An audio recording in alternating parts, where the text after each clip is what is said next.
Hello students, अब हम अपना नेक्स्ट टॉपिक स्टार्ट करते हैं, that is Raoult's law. Very very important topic. ठीक है, तो चलिए राउल्ट्स लॉ को अच्छे से समझते हैं, डिटेल में समझते हैं। बहुत इंपॉर्टेंट टॉपिक है।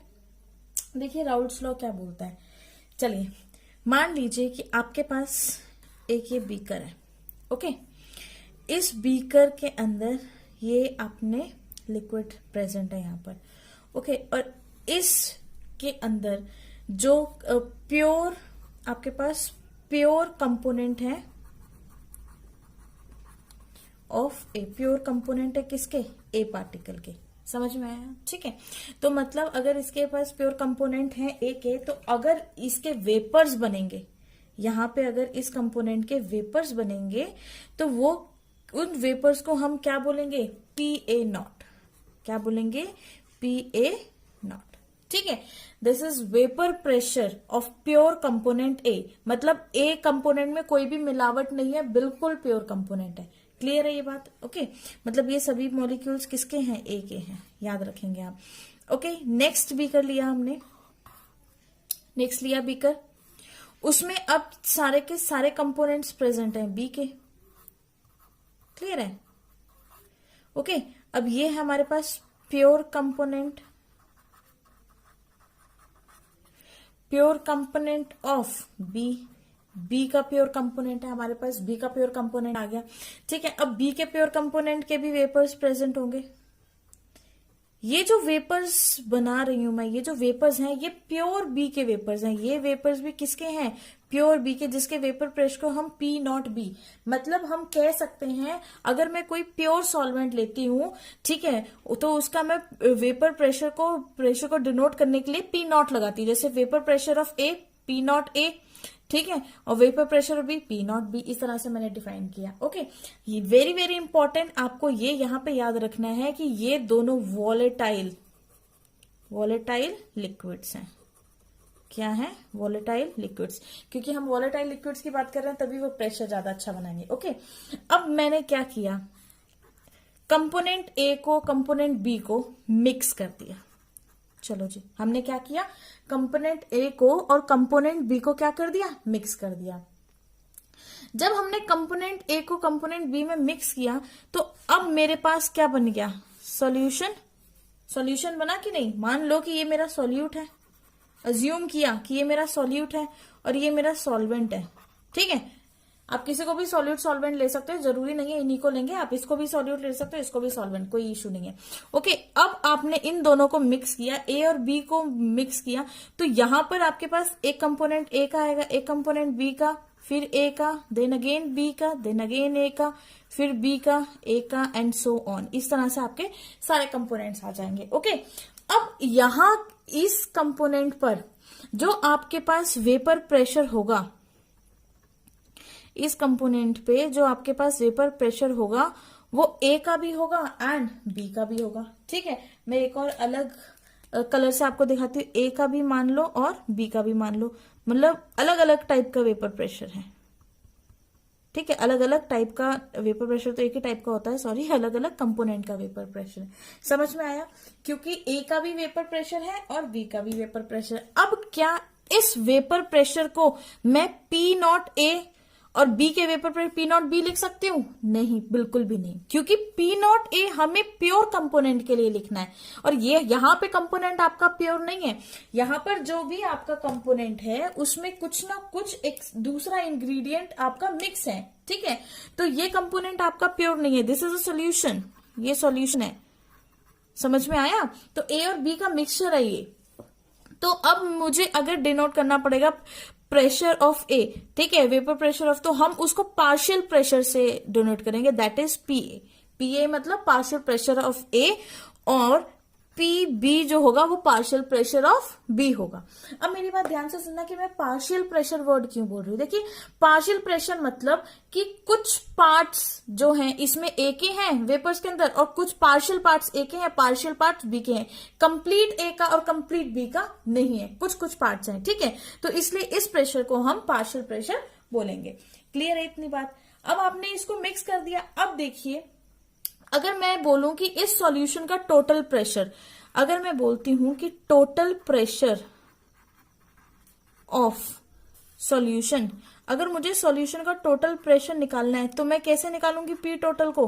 क्या करूं, पी ए में पी बी को ऐड कर दूं ना ऐड, ठीक है। तो यहां से आपका टोटल प्रेशर आ जाएगा, जो कि Dalton's law of partial pressure states of matter याद करें, ठीक है। स्टेट्स ऑफ मैटर में हमने बहुत अच्छे से पढ़ा है Dalton's law of partial pressure क्या होता है कि total pressure of the gas container is equal to partial sum of partial pressure of the gases. जितने भी पार्शियल प्रेशर जो गैसेस का प्रेजेंट है उनको ऐड करके आप टोटल प्रेशर निकालते हैं।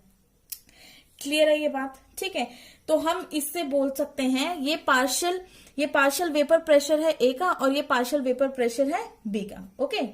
और हमेशा याद रखना कि जो पार्शियल प्रेशर है वो सिर्फ और सिर्फ गैसियस स्टेट के लिए डिफाइन किया जाता है, लिक्विड स्टेट के लिए डिफाइन नहीं किया जाता। इसीलिए मैं पार्शियल प्रेशर बोल रही हूँ क्योंकि इस फेज के अंदर ये जो मॉलिक्यूल्स हैं ये आपके लिक्विड फेज के अंदर प्रेजेंट है, ठीक है। अब देखिए ये हमारे पास अब मेरी बात ध्यान से सुनना। अब उस राउल्ट्स यहां तक हम पहुंच गए। अब एक राउल्ट जो साइंटिस्ट था उसने बोला कि जो पार्शियल प्रेशर होता है, पार्शियल प्रेशर ऑफ ए, ठीक है, पार्शियल प्रेशर जो ए का होगा मतलब इस सॉल्यूशन के अंदर जो ए का पार्शियल प्रेशर है वो किसके डायरेक्टली प्रोपोर्शनल होगा? जितने मोल ए के प्रेजेंट होंगे, मतलब जितने मोल का फ्रैक्शन पार्टिसिपेट कर रहा है वेपर बनाने में उसी पे तो डिपेंड करेगा, या जितने मोल फ्रैक्शन पार्टिसिपेट कर रहे हैं इस कंटेनर के अंदर उन्हीं पे डिपेंड करेगा, ठीक है। तो partial pressure of A is directly proportional to mole fraction of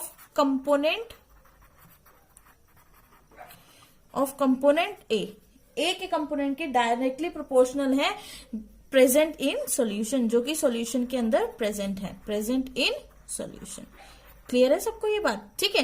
partial pressure पहली बार सबको समझ में आया। पार्शियल क्यों ले रहे हैं? क्योंकि हम यहाँ पे कंप्लीट प्रेशर तो टोटल प्रेशर होगा। अब टोटल प्रेशर दो चीजों से मिलकर बना, कुछ पार्ट ए का प्रेशर था, कुछ जगह बी का प्रेशर था, तो जो हाफ प्रेशर था इसलिए हम इसको पार्शियल प्रेशर बोल रहे हैं। अब उसने बोला कि पी ए अगर प्रेशर यहाँ पर प्रेजेंट है तो किसकी वजह से प्रेजेंट है? क्योंकि ए के मॉलिक्यूल्स ने वेपर बनने में कुछ ना कुछ पार्टिसिपेट किया। अब अगर ए के मॉलिक्यूल ने कंप्लीटली पार्टिसिपेट नहीं किया, कुछ मॉलिक्यूल ने पार्टिसिपेट किया, इसीलिए जो मॉलिक्यूल पार्टिसिपेट कर रहे हैं वो हम किससे डिफाइन करेंगे? मोल फ्रैक्शन से। मोल के कुछ फ्रैक्शंस ही हैं ए कंपोनेंट के जो उस सॉल्यूशन में प्रेजेंट है और जो आपके वेपर प्रोड्यूस कर रहे हैं। समझ में आया, ठीक है। इसका मतलब हम इसको ऐसे लिखते हैं, इट मीन्स, इसका मतलब ये हुआ,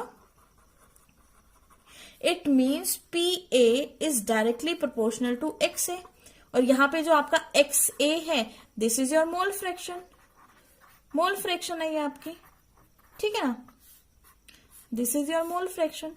ये टर्म जो है आपकी मोल फ्रैक्शन है। तो अब इस प्रोपोर्शनैलिटी कांस्टेंट को हटाने के लिए मैंने क्या किया, ए का एक प्योर कंपोनेंट लगा दिया, क्योंकि इसका जो वेपर प्रेशर है वो तो कांस्टेंट रहता, वो तो बिल्कुल चेंज नहीं हो सकता, तो ये चीज कांस्टेंट है यहां पर, ठीक है। तो मैंने क्या किया, P A is equal to P A not X A. ये यहां से आपका एक फॉर्मूला बना, P A is equal to P A not X A, ठीक है। जहां पर पी ए नॉट वेपर है आपका प्योर लिक्विड का, ये मैं आपको पहले ही बता चुकी हूँ, vapour pressure of pure liquid.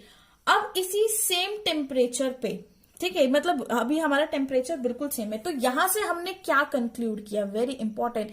देखिए अब यहां से आपने क्या कंक्लूड किया, जो मेन इंपॉर्टेंट चीज हमने यहां से कंक्लूड की है वो ये कि डेफिनेशन क्या है हमारे राउल्ट्स लॉ की, अकॉर्डिंग टू दिस लॉ, यहां से लिखते हैं according to this law.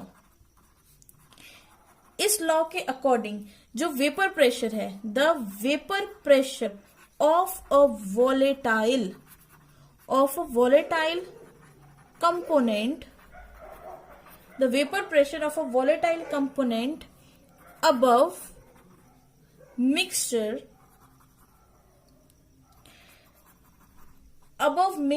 is directly proportional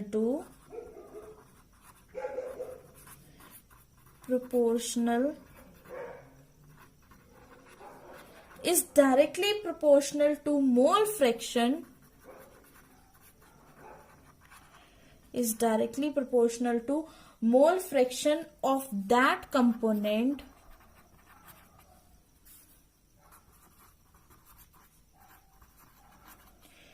in solution, very very important, in solution. या फिर हम चलिए, तो राउल्ट्स लॉ क्या बोलता है कि अकॉर्डिंग टू दिस लॉ जो वेपर प्रेशर है किसी भी वॉलेटाइल कंपोनेंट का अबव मिक्सचर वो डायरेक्टली प्रोपोर्शनल होगा उसके मोल फ्रैक्शन से, ठीक है, वो जो फ्रैक्शन उसके उस सॉल्यूशन के अंदर प्रेजेंट होंगे। इसीलिए हमने बोला PA is equal to PA not XA, जहां पर जो आपका PA है वो वेपर प्रेशर है of a pure solvent. Clear है? नेक्स्ट, अब इसी के साथ हम स्टार्ट करते हैं आगे, हम ग्राफ प्लॉ करते हैं राउल्ट्स लॉ का। राउल्ट्स लॉ का ग्राफ देखिए, अगर हम टेम्परेचर को सेम रखें, ठीक है, और प्रेशर जो प्योर लिक्विड का जो प्रेशर है वो PA नॉट ही ले, तो उसके लिए हम ग्राफ क्या प्लॉट करेंगे, ऐसे वेपर प्रेशर का वो ग्राफ देखते हैं। तो देखिए जरा, सबसे इंपॉर्टेंट, जब आपके पास ऐसी कोई भी कंडीशन है जहां पे आपने क्या किया कि टेम्परेचर को बिल्कुल सेम रखा हुआ है, ठीक है, if at the same temperature pure liquid is present then its pressure would be PA not. ये बात क्लियर है? तो इसके लिए अगर हम ग्राफ प्लॉट करेंगे तो जो आपके पास ग्राफ बनेगा वेपर प्रेशर्स का और मोल फ्रैक्शन का, वो कहां से स्टार्ट होगा, ओरिजिन से स्टार्ट होगा, ठीक है। तो ये जो स्लोप है ये आपके क्या देगी, PA नॉट। क्लियर है ये बात? क्योंकि वेपर प्रेशर जब 0 था तो पार्शियल प्रेशर भी 0 था, वेपर प्रेशर इंक्रीज होना स्टार्ट हुआ, मोल फ्रैक्शन बढ़े तो जो प्रेशर हमारे पास प्योर सॉल्वेंट का प्रेशर भी क्या हो गया, इंक्रीज होना स्टार्ट हो गया। सिमिलरली अगर हम बात करें partial pressure of component B की, ठीक है, अगर हम उसी तरह से अगर हम बात करते हैं, similarly if we talk about partial pressure of component B, partial pressure of component B component के पार्शियल प्रेशर की बात करें तो इसका भी partial pressure PB is equal to PB not XP। Clear है इतना? अब आप यहां पे सोच रहे होंगे कि हेनरी ने भी तो यही इक्वेशन दी थी। हेनरी ने क्या बोला था? हेनरीज लॉ क्या था? हेनरी लॉ ने बोला था कि जो पार्शियल प्रेशर है वो directly proportional to mole fraction, जिसको हटाने के लिए आपने P is equal to KHX ये वैल्यू दी थी, ठीक है। इन दोनों में क्या डिफरेंस है? यहाँ पे सिर्फ PD और KH का डिफरेंस है, लेकिन बेटा जो हेनरी ने इक्वेशन दी थी वो for different liquids and gases थी, गैसेस, ठीक है। और जो राउल्ट्स ने दिया है ये for same liquid and gas, मतलब जो लिक्विड प्रेजेंट होगा उसी की गैस के बारे में बोला है उसने। लेकिन हेनरी ने क्या बोला था, जैसे कार्बोनेटेड ड्रिंक्स का एग्जांपल दिया था, पानी के अंदर CO2 को डिसॉल्व करना, तो यहाँ पे लिक्विड वाटर था, उसके अंदर आपने CO2 डिसॉल्व कर दी, ठीक है। तो डिफरेंट लिक्विड और डिफरेंट गैसेस के बारे में एक्सप्लेन किया था, उस पर ये लॉ अप्लाई होता है। और जो राउल्ट्स ने बोला था वो सेम लिक्विड सेम गैसेस के बारे में बोला था। क्लियर है? और वेपर प्रेशर ऑफ सॉल्यूशन जो है आपके पास, टोटल वेपर प्रेशर तो हमें पता है P टोटल किसके इक्वल था, PA प्लस PB के इक्वल था, है ना। अब हमें PA और PB की वैल्यूज पता है तो वो पुट करते हैं वैल्यूज, इस इक्वेशन में पुट करें तो आपके पास क्या आ जाएगा, P total is equal to PA not XA plus PB not XP। ये आपके पास एक इक्वेशन आ गई है, ठीक है। क्लियर है आपको ये इक्वेशन? चलिए अब आगे बढ़ते हैं यहां से। अब देखिए, लेट अस सपोज, अब हम आगे सपोज करते हैं कि हमारे पास कोई भी एक कंटेनर है, ठीक है, और उसमें क्या है, हमारे पास एक कंटेनर है ये, और इस कंटेनर के अंदर मेरे पास कंपोनेंट है A, दूसरा कंटेनर है इसमें कंपोनेंट है B। क्लियर है? ठीक है। ये मोर वॉलेटाइल है, मोर वॉलेटाइल, ये लेस वॉलेटाइल है, लेस वॉलेटाइल, वॉलेटाइल, ठीक है। क्लियर है ये बात? हमने क्या किया, इसको मोर वॉलेटाइल कर दिया, इसको चलो पहले उल्टा करते हैं, इसको हम लेस वॉलेटाइल लिखते हैं, इसको पहले मोर वॉलेटाइल लिखते हैं। ठीक है। वैसे आप कुछ भी कर लो एक ही बात है, चाहे आप वैसे करो चाहे ऐसे करो एक ही बात है, ठीक है। मैं सिर्फ सिंक में लाने के लिए इस तरह से मैंने लिख दिया। अब देखिए अगर मैं इसको ए को लेस वॉलेटाइल करती हूँ और बी को मोर वॉलेटाइल करती हूँ, इसका मतलब जो ए के यहाँ पर जो वेपर्स प्रेजेंट होंगे वो कम होंगे और बी के जो वेपर्स प्रेजेंट होंगे वो ज्यादा होंगे, ठीक है। तो वेपर प्रेशर तो यही होता है ना, जो भी वेपर्स प्रेजेंट होंगे। अब देखिए इसके जो वेपर्स हैं वो बहुत सारे वेपर्स प्रेजेंट हैं, आपको यहाँ पे सॉल्यूशन के अंदर इसके बहुत सारे वेपर्स आपको मिल जाएंगे। लेकिन इसके अंदर ये जो आपके पास दूसरा वाला सॉल्यूशन आया ए के अंदर बहुत ही कम वेपर्स बने हैं, क्योंकि अभी इतनी ज्यादा सॉल्युबिलिटी नहीं, इतना ज्यादा वेपर प्रेशर नहीं है ना, ठीक है। तो अब आपके पास इस तरह का कंपोनेंट है। अब यहाँ पर जो प्योर सॉल्वेंट है, मतलब अगर वेपर प्रेशर ए है तो मतलब पी ए नॉट है ना, वेपर प्रेशर बी है तो मतलब पी बी नॉट। क्लियर है ये बात? तो मैं ये बात कह सकती हूं कि यहां पर P B not is greater than P A not. क्या ये बात सही करेक्ट है? क्योंकि जो प्रेशर है हमारा, जो प्योर सॉल्वेंट का जो प्रेशर है वो बी में ज्यादा प्रेशर है क्योंकि वहां पे वेपर्स ज्यादा है, ए में कम है क्योंकि ये लेस वॉलेटाइल है तो यहाँ पे वेपर्स कम है। तो हम यहाँ पे ये करेंगे P B not is greater than P A, ठीक है। क्लियर है? अब देखिए, अब मुझे ये भी पता है कि जो मेरी इक्वेशन थी वो क्या थी कि P total is equal to P A not X A plus P B not X B, यही थी। और यहां पे मुझे पता है कि X A plus X B is equal to किसके इक्वल होता है 1। फ्रॉम मोल फ्रैक्शन का ये एक फॉर्मूला है कि X A plus X B किसके इक्वल है 1 के इक्वल है। अब मैं यहाँ पे एक्स ए की वैल्यू निकाल लेती हूँ, तो एक्स ए अगर मैं फाइंड आउट करूँ तो क्या होगा 1 माइनस एक्स बी, ये जो पॉजिटिव है उधर जाकर नेगेटिव हो गया, 1 माइनस एक्स बी हो गया, ठीक है। तो अब देखिए आपको यहां से क्या पता लगा कि जो आपके पास पी टोटल है, जो आपके पास पी टोटल है, इसमें वैल्यूज पुट करते हैं। पी टोटल में जब मैंने वैल्यूज पुट करी तो क्या हो गया, हमारे पास आया पी ए नॉट, ठीक है, ब्रैकेट में डालेंगे 1 माइनस एक्स बी, क्योंकि पी ए नॉट एक्स ए था, पी एक्स ए की जगह मैंने क्या डाल दिया 1 माइनस एक्स बी पुट किया, plus P B not X B, P B not X B. क्या ये बात क्लियर है? ओके। अब यहां पर देखिए ये, अब यहां पर मैंने क्या किया, मुझे ये बात पता है कि यहां पर P B is greater than P A not. Clear है? तो ऐसी कंडीशन में मैंने क्या किया, जब मैंने इसको इससे मल्टीप्लाई किया तो मेरे पास इक्वेशन जो बनी वो क्या बनी, P A not minus P A not X B plus P B not X B, यही कंडीशन है, ठीक है।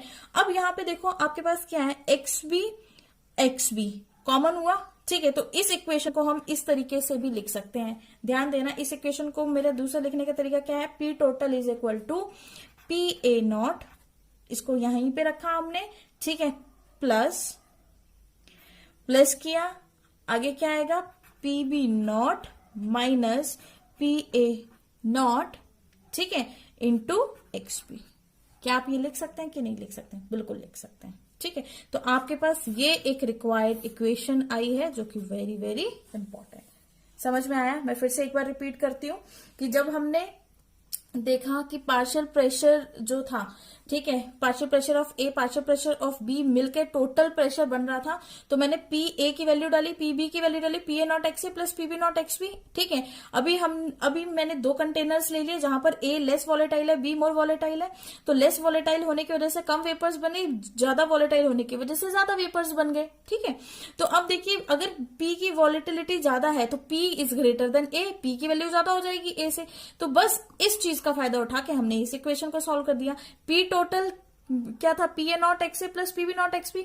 अब एक्स ए और एक्स बी जो था, X A plus X B 1 के इक्वल था। अब मैंने एक्स ए की वैल्यू निकालकर पुट कर दी 1 माइनस एक्स बी। ओके, इस इक्वेशन में पुट किया तो क्या हो गया, P A X 1 minus X B plus P B not X B, ठीक है। अब नेक्स्ट आपने क्या किया, पी ए को इससे मल्टीप्लाई किया, P A not minus P A not X B plus P B not plus X B. अब यहां पर क्या किया आपने, एक्स बी को कॉमन ले लिया, यहां से एक्स बी को आपने क्या किया, कॉमन ले लिया। जब आपने एक्स बी को कॉमन ले लिया तो ये माइनस का साइन इसके साथ आया था, तो इसको सॉल्व करने के लिए पी बी को हमने पहले लिख दिया और इस ए को बाद में लिख दिया। बस हमने उसको रीअरेंज किया और कुछ भी